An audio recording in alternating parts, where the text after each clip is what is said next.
அன்பர்களே, சென்னை போரூரை அடுத்த ஐயப்பன் தாங்கலில் அமைந்துள்ளது அருள்மிகு துர்க்கையம்மன் ஆலயம். இத்திருக்கோயிலிலே துன்பங்கள் விலக, நம் வாழ்விலே இன்பங்கள் நிறைய அமர்ந்த நிலையில் அருளாட்சி புரிகிறாள் அன்னை துர்க்கை.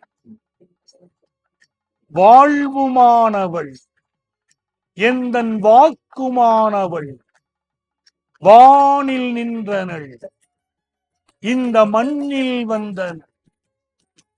தாழ்வு அற்றவள், என்னை தாங்கி நிற்பவள் தேவி துர்க்கை இந்த தலத்திலே காட்சி தருகிறாள்.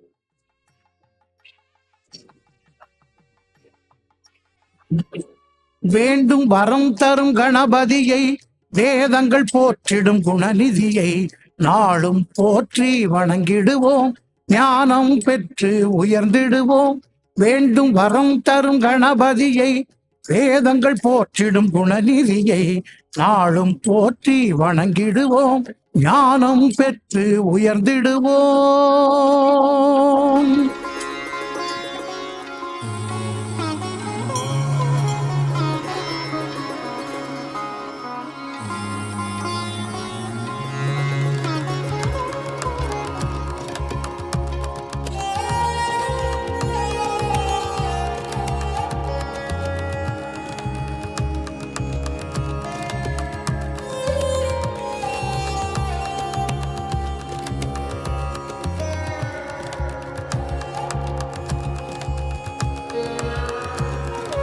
இடர்தரு தொல்லை இனிமேல் இல்லை என்று நீ சொல்லிடுவார். அம்மா துர்க்கையே, உன்னை அனுதினமும் காண அன்பர்கள் கூட்டம் இத்திருக்கோயிலில் அலைமோதுகிறது. பார்வதியின் ஆங்கார வடிவங்களில் ஒன்றாக திகழ்பவள் அன்னை துர்க்கை. வடமொழியிலே துர்க்கை என்றார் யாராலும் வெல்ல முடியாதவள் என்று அர்த்தம்.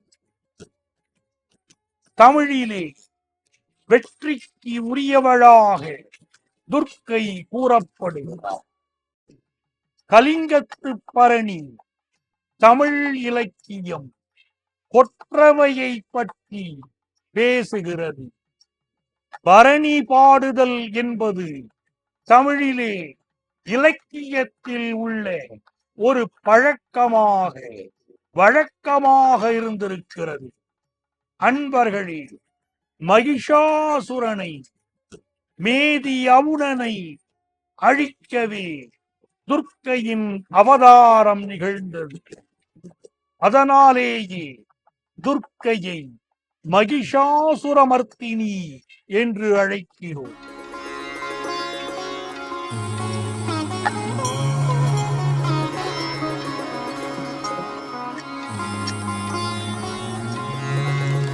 தேவி மகாத்மியம் என்னும் நூல் துர்க்கை ஈசனின் இடப்பாகத்திலிருந்து தோன்றினாள் என்கிறது. ஏனைய அரி பிரம்மேந்திராதி தேவர்களையும் அவள் படைத்ததாக கூறுகிறது.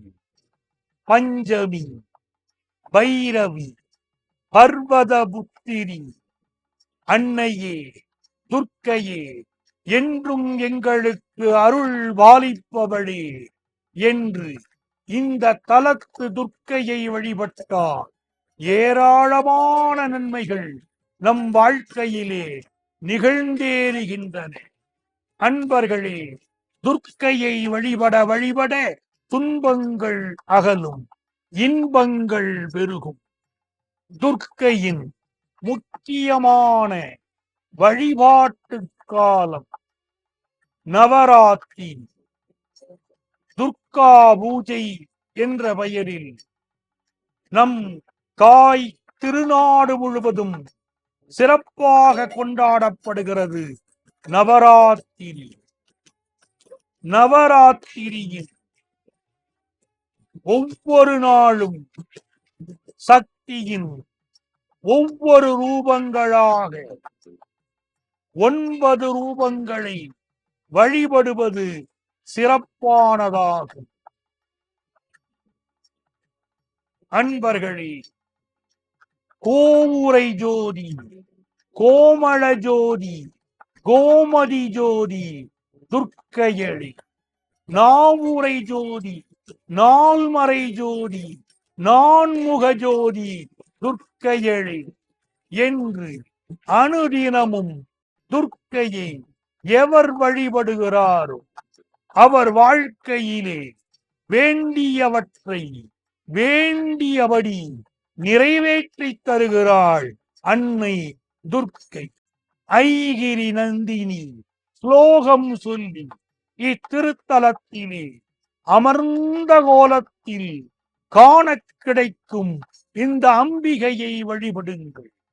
திருமண தடை உள்ளவர்கள் இத்திருக்கோயிலிலே செவ்வாய்க்கிழமைகளில் பூச்சொரிந்து அவளை வழிபட்டால் திருமண வரத்தை அள்ளித் தருகிறார். பிள்ளை வரம் வேண்டியவர்கள் வெள்ளிக்கிழமைகளிலே இத்திருத்தலத்திலே அம்மனின் திருப்பாதம் முன்பு அமர்ந்து மனதார உருகி வழிபட்டார் அவர்களுக்கு பிள்ளை வரம் தருகிறார். ஐயப்பன் தாங்கலில் அமைந்திருக்கும் துர்க்கை பின்னிரு கைகளிலே சங்கு சக்கரத்தை ஏந்தி நிற்கிறார். முன்னிரு கைகளிலே அபயஹஸ்தத்தை காட்டி நிற்கிறார். அன்பர்களே, துர்க்கையானவள் நம் வெற்றிக்கு அதிபதி, வீரத்திற்கு அதிபதி.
துர்க்கையானவள் சென்னை போரூர் ஐயப்பன் தாங்கலிலே வீற்றிருக்கும் துர்க்கையானவள் பக்தர்கள் தன்னை நோக்கி வேண்டும் கோரிக்கைகளை அவர்கள் சரணடைந்த நேரத்திலேயே நிறைவேற்றி தருகிறார்.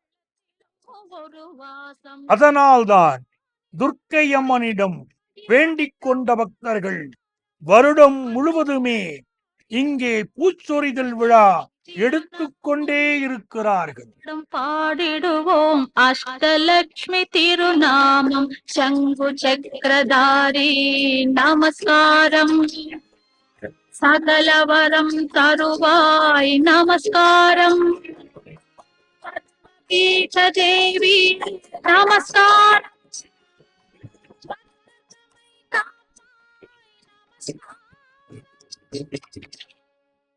மண்ணுலக மக்களை காப்பதற்காக அம்பிகை சிவபெருமானை நோக்கி தவம் இருந்து நோன்பு நோக்கிறார்.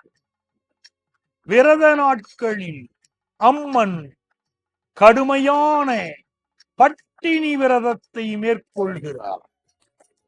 அவ்வாறிருக்கும் அம்பிகையை குளிர்விக்கவே பூச்சொரிதல் நிகழ்கிறது. மாசி மாதத்தின் கடைசி ஞாயிற்றுக்கிழமையிலிருந்து பங்குனி மாதத்தின் இறுதி ஞாயிறு வரை 28 நாட்களுக்கு கடுமையான பட்டினி விரதம் அனுஷ்டிக்கிறார். வெயில் காலத்தில் பரவக்கூடிய நோய்களிலிருந்து, வெம்மை நோய்களிலிருந்து மக்களை காப்பதற்காகவே அம்பிகை இவ்விரதத்தை மேற்கொள்கிறார். விரத நாட்களிலே அம்மனுக்கு வழக்கமான நைவேத்தியங்களுக்கு பதிலாக பானகம், புல்லு மாவு, வெள்ளரி பிஞ்சு, இளநீர் என்று படையல் படைக்கப்படுகிறது. இத்திருக்கோயிலிலே பெண்கள் துர்க்கை அம்மனை வழிபட்டால் துன்பங்கள் பறந்தோடும், நல்ல திருமண பாக்கியம் அமையும். செவ்வாய் என்றும் வெள்ளி என்றும் பெண்கள் துர்காதேவியை வழிபடுவது சிறப்பு. அதிலும் செவ்வாய்க்கிழமை ராகுகால துர்க்கை வழிபாடு அதிக முக்கியத்துவம் வாய்ந்தது. ராகுதேவனின் பெரும் பூஜையேற்றவள், ராகு காலத்தில் என்னை தேடி வருபவள், ராகு காலத்தில் எந்தன் தாயே வேண்டினேன், ராகு துர்க்கையே, என்னை காக்கும் துர்க்கையே என்று அவளை வழிபடுங்கள். உங்கள் வேண்டுதல்கள் நிறைவேறும். துர்க்கையை பூஜிக்க உகந்த காலம் ராகு காலம். ஓம் நகாத்வஜாய வித்மகே பத்மஹஸ்தாய தீமகி தன்னோ ராகு பிரச்சோதயாத். ஓம் காத்யாயினியாய வித்மகே கன்யகுமரியாய தீமகி தன்னோ துர்க்கி பிரச்சோதயாத் என்று சொல்லி அவளை வழிபடுங்கள். ராகு தோஷம் நிவர்த்தியாக துர்க்கையை வழிபடலாம். ராகுவின் அதிதேவதை துர்க்கை அம்மன்.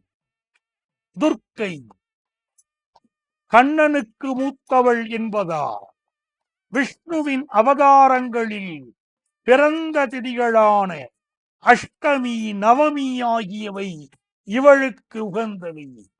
ஓம் மாகீஷ்மதி தனுபவஞ்ச ருருஞ்சகந்து, மாகீஷ்மதி தனுபவஞ்ச ருருஞ்சகந்து என்று அவளை தினந்தோறும் வழிபடுங்கள். அவளை வழிபட வழிபட நன்மைகள் உருவாகும்.